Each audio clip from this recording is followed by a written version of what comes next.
Good morning. How's everyone? Busy morning. Busy morning. Yeah. They all seem to be. Is everyone set? Great. The Minister for Disaster Management and I have just finished a meeting with the disaster response team here, as well as Energy Queensland, and our focus has been on the energy reconnection task, as well as the cleanup in places like Mount Tamborine and the Gold Coast. I want to thank all of our emergency service crews and energy workers who've been working hard for their fellow Southeast Queenslanders really since Christmas. Many of them have missed that time around the festive season that they would normally spend with their families, and they've done that out of service to their fellow Queenslanders, and I really do want to thank them. To those families who continue to be without power, that's about 28,000 households. To them, I want to reassure them that everyone is absolutely focused on reconnecting their electricity just as quickly as we can safely do so. We expect further thunderstorms throughout today, and the Bureau has briefed us that some of those could be severe, and the first priority has to be the safety of our emergency service paid and volunteer staff, as well as our energy workers. And so those storms today could well delay those reconnection timeframes, although we do still expect that most people will be reconnected by the 5th of January, that's Friday. If you need assistance, please do contact the SES hotline. They are prioritising tasks, but we are seeing on social media some people commenting that they have not yet been contacted or received assistance. And so if you're in that situation, please do contact the hotline so that we can make sure that you're in the system. With power and, in some cases, telecommunications offline now for several days, there are many people who can't access their usual sources of information. So people would often access social media to find out what's going on, and because the power and telecommunications have been out for so long, they may not have access to it. And so we really are reliant on traditional media, particularly radio, to be able to get messages to those folk. But we'd also say that if you're in one of these areas that has been offline and you know of neighbours who probably aren't accessing information, please do check in on them if it is safe to do so. Live power lines are delaying the cleanup in many areas, and it's really important that everybody treats power lines as live if you have not been told otherwise. So they have to be treated as live unless you are sure they are not otherwise. I know that's delaying the cleanup and that's frustrating, but it's really, really important. We've already lost lives to this event and we can't afford to lose any further. We activated disaster assistance for more areas this morning. We've now had 35,000 applications for that assistance. We've called in additional public servants to work through the weekend to process those applications. Of course, we'd urge others who haven't applied yet to do so, but I just wanted to thank those public servants who've come in on their weekend to process those applications. We appreciate their efforts too. Right, go to Nikki first. Thank you, Premier, and good morning. In terms of where we are in this particular point in time, can I implore Queenslanders and those who are watching to please check in with their mates? We know that the situation for many people is a situation of isolation in some instances. The communication isn't what it usually is, so please make sure, Queenslanders, that you're checking in with your mates and you're making sure that people have the information that's relevant to them. And it's particularly pertinent with the storm warnings, the severe storm warnings that we're seeing right across the state at the moment. We anticipate that storms will continue on for a number of days. So we're asking Queenslanders to reach out to those who they know are in these situations and to check in on them and to support them and to make sure that they're okay. In terms of the SES response, we've had 3,824 requests for assistance. Currently, there are 792 of those requests for assistance that are outstanding. We want to implore people who are in this situation where they need support to please make sure that they get on and log a job with the SES. They can do that by calling the SES on 132 500, or if they have internet access, to log it through the app. We've got 300 fire and emergency services personnel on the ground, and we've got 88 more coming in from interstate tomorrow. We've assessed 2,053 properties through damage assessments, and we've identified that we've got 6 premises that are totally destroyed. That number stays as it was yesterday. We've got 50 personnel who have come in from Disaster Relief Australia who'll be supporting particularly in the scenic rim with the disaster recovery efforts there. My message to Queenslanders is to make sure you leave this to the professionals, whether it's a tree down that's blocking access in your yard, whether it's a hole in your roof. Please leave this to the professionals to fix up. We anticipate the storms may delay those professionals in getting to you. Please make sure you've got your job locked and that you're waiting for those professionals to come and assist you with the help that you need. We need to make sure that safety's first and we're looking out for each other. Thank you. Good morning, everyone. As you know, the Bureau has indicated there are more storms, devastating storms, to come over the next couple of days. I implore the members of the public to watch and to monitor and to heed the warnings that are coming out from authorities daily. We have already seen a devastating loss of life, 7 in the last few days, and we don't want this to happen into the future. I had the opportunity to go into far north Queensland a few days ago, down on the Gold Coast and into Mount Tamborine yesterday. And some of the losses, the area is devastated. So I ask that if you have the opportunity, please check in on the vulnerable, on your neighbours, heed the warnings, look after each other, and don't go out on the roads if you don't need to in the storms over the next few days. On the Gold Coast alone, we have some 16 intersections that are functioning without traffic lights. We've put additional staff there to manage those intersections. However, the conditions are pretty atrocious, and you won't find staff there in the less busier periods, but you will in the most busiest periods. Can I ask people on the roads to be very, very patient as you're approaching these intersections, and be patient with each other and just use the road rules. We've found that people are getting quite impatient on the roads at the moment, but unfortunately, until this situation is fixed, it will be the case that police will be there at these intersections to assist the road users. But once again, stay safe, stay off the roads if you don't need to be, particularly as these dangerous thunderstorms cross over the next couple of days. Thank you.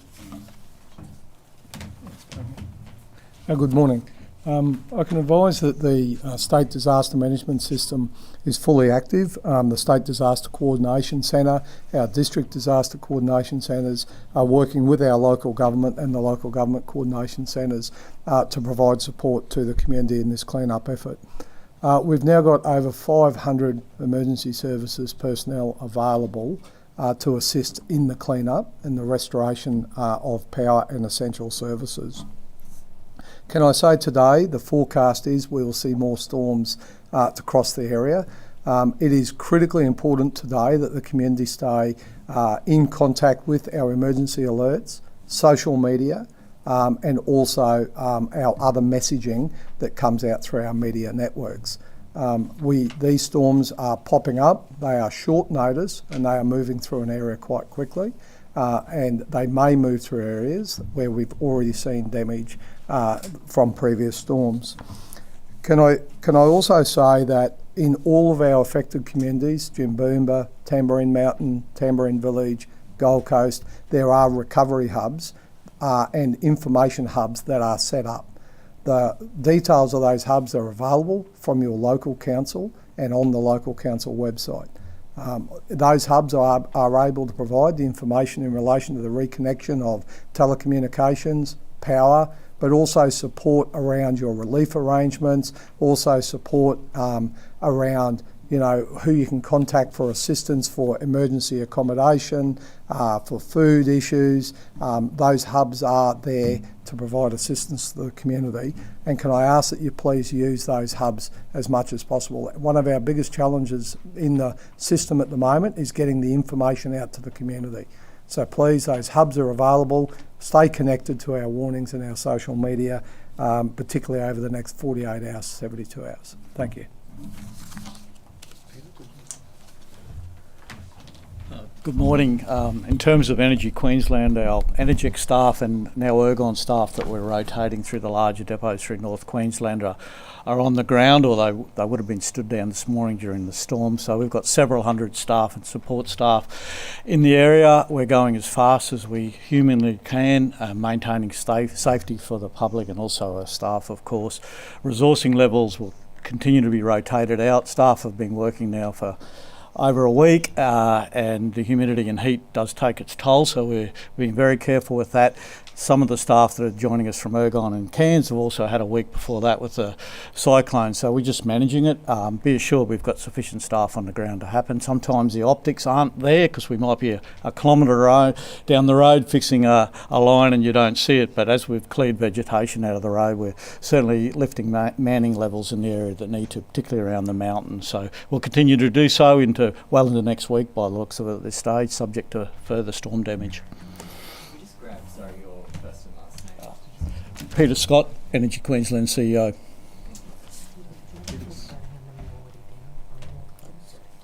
Yeah, if I could add, in the recent hour we've had another 5,000 outages on the Sunshine Coast and 2,500 in Moreton Bay. How bad they are, I don't know. I'll find out the next hour around that. So we had rotated crews out of the Sunshine Coast, but we always make sure we've got enough left in the depots to revert to that. So we'll see how that rolls out today, and hopefully we'll get those people back pretty quickly. But the damage could be high as well, because it was a dark spot that I saw heading north. So we'll see how that is in the next hour. Thanks, Commissioner. Yeah, good morning. Fire and Emergency Services support for the clean-up and recovery efforts continue unabated. We've got over 300 personnel on the ground, staff and volunteers from our Rural Fire, State Emergency Service and Fire and Rescue Service, including support from New South Wales SES. In addition, tomorrow we've got personnel coming in from Victoria, from Country Fire Authority, Fire and Rescue Victoria and Vic SES to support the ongoing recovery efforts over the coming days. In terms of damage assessment, we expect the damage assessment to largely be completed today, but with those crews on the ground and the weather coming through, expect disruptions. Based on safety, crews will have to withdraw at different times based on the storm activity. We aren't out of the woods, so please stay informed. Heed warnings as they come up, and if you don't need to be out and about, please don't be out and about. It's critical for us that emergency services and our agencies trying to restore services have clear access and free access. We don't need people out on the road if they don't need to be. And finally, if we can just reinforce that if you need life-threatening support, 000 is the number. If you need other support, please call 132 500 or use the SES Assistance app. Thank you. Any questions? Oh, sorry. Yep. You're right. Sorry. Good morning. We're now entering another active period of thunderstorms across Queensland at the moment, and as has been mentioned, we're seeing severe thunderstorms with locally damaging winds, large hail and heavy rainfall already occurring around southeast Queensland. There is the potential for further isolated very dangerous thunderstorms with those higher end thresholds of locally destructive winds, giant hail and intense rainfall. And as we speak, we're already seeing this activity occurring out in the Western Downs with giant hail already being reported at Tara with hailstones up to 4 to 5 centimetres. And this thunderstorm cell is currently on approach to Jandowie in the Western Downs as we speak. And this kind of further activity may happen during the course of this afternoon and into this evening. This severe thunderstorm activity is also going to extend into parts of central Queensland during the course of today and also persist over the next few days. Some of this activity may even tend to areas of heavy rain during the course of Sunday, particularly into Sunday night. And there is a potential that with this heavy rain, we may see some increased risk of flash flooding, particularly through that central interior of the state, which can be quite responsive to heavy, short duration rainfall. As a result, we do have a flood watch that has been issued for numerous catchments across central and southeast Queensland, and that will remain in place for the next few days while this thunderstorm activity remains with us. And then just finally, we do have ongoing severe heatwave conditions with quite hot and sultry conditions continuing across a large area of the state. These conditions should moderate to a degree around central and southeast Queensland over the next couple of days, though it will still remain quite humid, with most of the heatwave conditions contracting into the northern parts of the state. That's otherwise all I have from the Bureau. Thank you very much. A quick question from Bob about the New Year's Eve weather. Just how it's looking. Yeah, so for New Year's Eve, it's going to remain quite hot across much of the state. So again, remain quite hot and sultry for many areas. And unfortunately, there is going to be the risk of thunderstorms through many locations across the state during the course of New Year's Eve. Any other questions? Premier, what's your advice to these tens of thousands of people who are still without power? You know, there are places like Helensvale, people there aren't prepared to live sort of off-grid for a number of days, and with this extreme heat that we've been seeing, it's pretty tough conditions. Oh, look, it is. I understand how hard it must be to be without power, without air conditioning, in some cases without telecommunications, with children at home.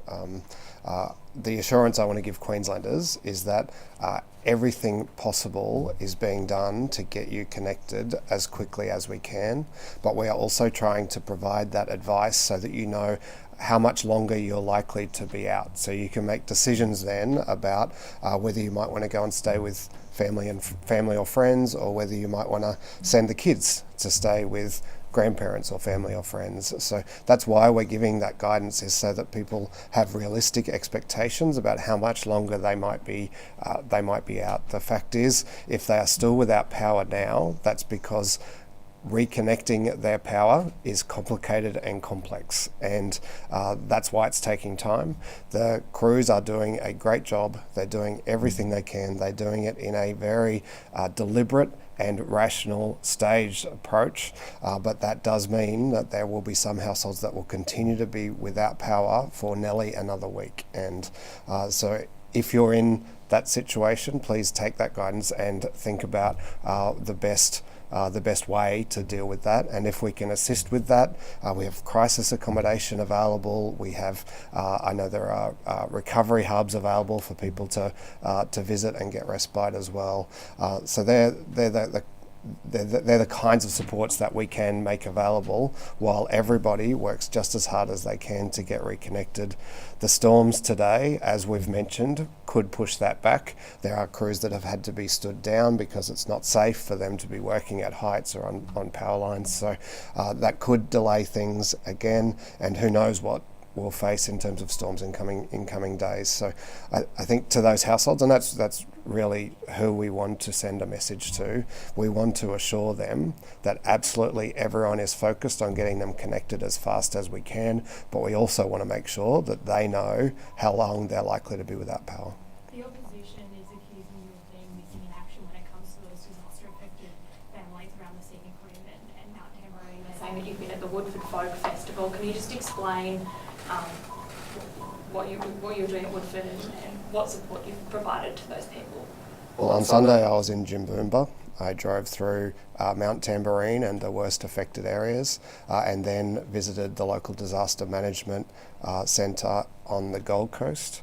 I have been at what is the biggest festival in my region and spent some time there.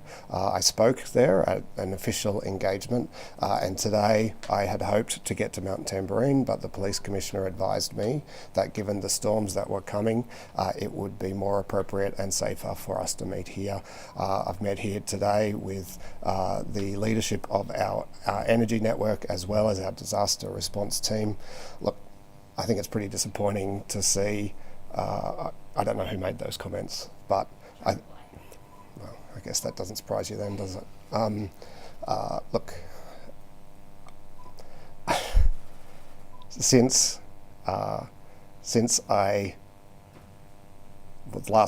pretty much the last 3 weeks, we've been in full disaster response mode. I'm not going to get into politics right now. I don't think they should either. There's been a bit of criticism about the times it's taken for warnings to come out. Now there's that review. Is that something that you think is necessary, welcomed? Well, we always want to keep getting better, and that's been our approach to disaster response. Here in Queensland, pretty much since 2010, every single disaster we've reviewed and sought to get better, and that's why we have the best disaster response system in the world. We want to keep it that way. The weather events that we're seeing are changing, and if there are ways that we can improve our alert systems, either with better technology keeps changing, as well as the kinds of weather events that we're seeing, and they can then be inputted into the models the Bureau uses. So, look, I think it's a good thing. Just on that, the early indication from Murray Watt is that he doesn't believe the Weather Bureau is necessarily at fault. He believes that individual local councils distributing that advice via their local text messaging systems are the problem where the delays are happening. Do you believe those comments are fair? Well, there are a range of different ways with which we communicate to people appropriate warnings, and some of those come from local government, some from here, and others from via the Bureau. What we've said is that we have sought to alert residents with the most timely advice that we can find, but I understand the Australian government want to review the warning system Australia-wide, and if there are ways that can be improved, well, we welcome that. I might just see if Shane wants to add anything. Yeah, thanks, Premier. In relation to our warning system, it's actually a tiered approach. So the Bureau of Meteorology put out warning alerts. The State Disaster Coordination Centre also, at the request of our district and local groups, we also push out emergency alerts over the telecommunications networks, and we get them out as quickly as we can. And then at the local level, and supported by state, we have the Australian Warning System, which allows local government to also push out and amplify that messaging through their local disaster management networks. And we can also do that at state, and we also do that at district. What we have seen in some of these events is grabbing that information and getting it out as quick as we can, and that's why we push out emergency alerts and the bomb alerts go out. The warning system and the other systems that we do through police media, through Queensland Fire and Emergency Services media on our social media platforms are there to complement that emergency warning messaging that's going out. So it's a tiered approach. And when we see a storm that moves through an area like we saw this morning, that moved through the Wynnum-Cleveland area, that formulated, literally was there within 15 minutes, I think it's unreasonable to think that a tiered approach will hit every one of those platforms. And that's why it is a tiered approach, and that's why sometimes it's only an emergency alert that can get out or a bomb warning can get out. So, thank you. Is there any more detailed breakdown on when power will be restored to certain areas at this point? Thank you for that question. We're working through that today, particularly around Mount Tamborine, as they get access to the network and just find out exactly how much damage is. They've got a fair idea, but the last thing I want to do is put a date and time out there, and if people, as the Premier said, are making other arrangements with their family or kids to go somewhere else, put a date out there and they work around that. That's the last thing we want. So we'll have a bit better idea around that during today, tomorrow. Most of the rest of the network hopefully will get restored by Sunday night, as we've said in recent media. So it is a little bit of wait and see, and I know it causes frustration, but I'd rather be a bit more certain than put a number out there that needs to move. And Nikki, just on those 3,824 jobs and doors for the SES, when was that since? I beg your pardon? The 3,824 SES jobs, what date was that? From Christmas. From Christmas. Just an unrelated, not weather-related topic. There's about 80 councils around the country, including 10 in Queensland, who are not holding Australian Day citizenship ceremonies this year. Obviously connected to the federal changes in December 2022, where councils no longer had to hold citizenship ceremonies on Australia Day. So I wonder if I get your thoughts on those 10 Queensland councils electing not to hold citizenship ceremonies on Australia Day this year. Sorry, next year I should say. When councils hold their citizenship ceremonies is ultimately a matter for them, and it's appropriate for those decisions to be made at a local level. I'll be attending a citizenship ceremony on Australia Day though. A few weeks ago you were Government Minister. Were you hearing anything specifically from individual jurisdictions about their thoughts on this? It's not something that had been raised with me, but the state government doesn't have much to do with these. We usually get invited, but they're organised by local government, auspiced by the Australian government. I'm sorry, you said you will be attending it. Yes, I believe so. Yep. Thanks, everyone. Thank you.